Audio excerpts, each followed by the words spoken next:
নমস্কার, good morning সবাইকে।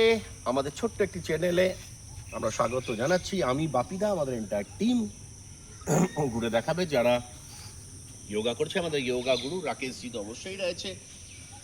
আজকের কিছু মোটিভেশনাল কথা আমরা আপনাদেরকে বলবো। কালকে রাত্রিবেলা যখন আমি মোবাইল ঘাঁটছিলাম, আমার স্ত্রী মানে আমার ওয়াইফ রিমা, সে একজন বললো যে দেখো একটা বাচ্চা মেয়ে মারা গেছে, সে সুইসাইড করেছে। তো আমি বললাম যে কেন, বোঝে না, কারণ জানা যাচ্ছে না। বলছে যে হতে পারে যে সে ডিপ্রেশনে, বাচ্চাটা খুবই ছোট, আমার মেয়ের বয়সী হবে।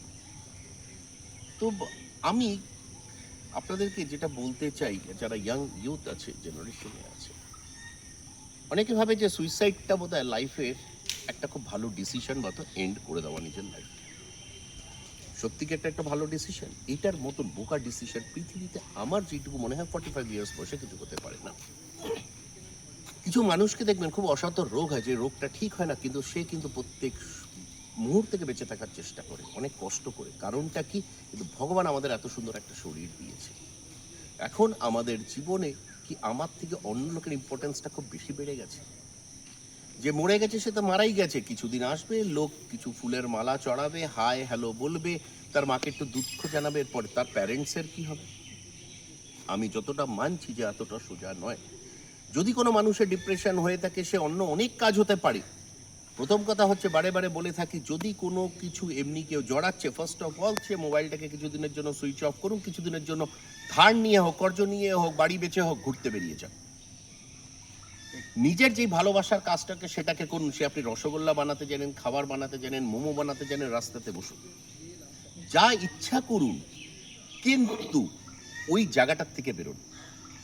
আর ওকে, যে আপনার লাইফটাকে পুরো নরক বানাচ্ছে, তার থেকে ভালো লাইফ হয়ে দেখান, দেখবেন আপনার লাইফটা পুরো পাল্টে গেছে। লাইফে সুইসাইড হচ্ছে কায়ারদের কাজ, ওর বেশি কিচ্ছু না।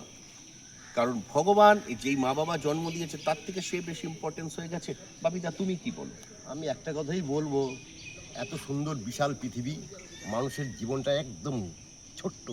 এই ছোট্ট জীবনটাকে আরও ছোট করে দেবেন না। যেই কদিন ভগবান দিয়েছে সেই কদিন উপভোগ করে বেঁচে থাকুন। এটাই আমার। যদি কিছু না হয়, আমরা যোগা করাই, আমাদের সঙ্গে কন্ট্যাক্ট করবেন।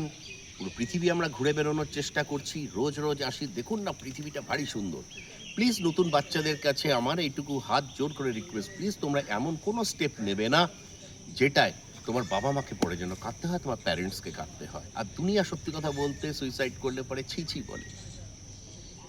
কাকে গেলে পরে হবে? যারা পৃথিবীতে শহীদ হয়, কোনো যুদ্ধে গেছে, কোনো অপারেশনে গেছে, কোনো জায়গায় কিছু সে ভালো কাজ করতে গিয়ে অন্যের জন্য জীবন দিয়েছে, তার বাহাবাহি হয়। বাকি এটাকে কায়ার বলা হয়। আমি একটু পজ করে আমার ভিডিও গুরু, আমার যোগা গুরু, আমি রাকেশের থেকেও দুটো মোটিভেশনাল কথা আপনাদের শোনাবো।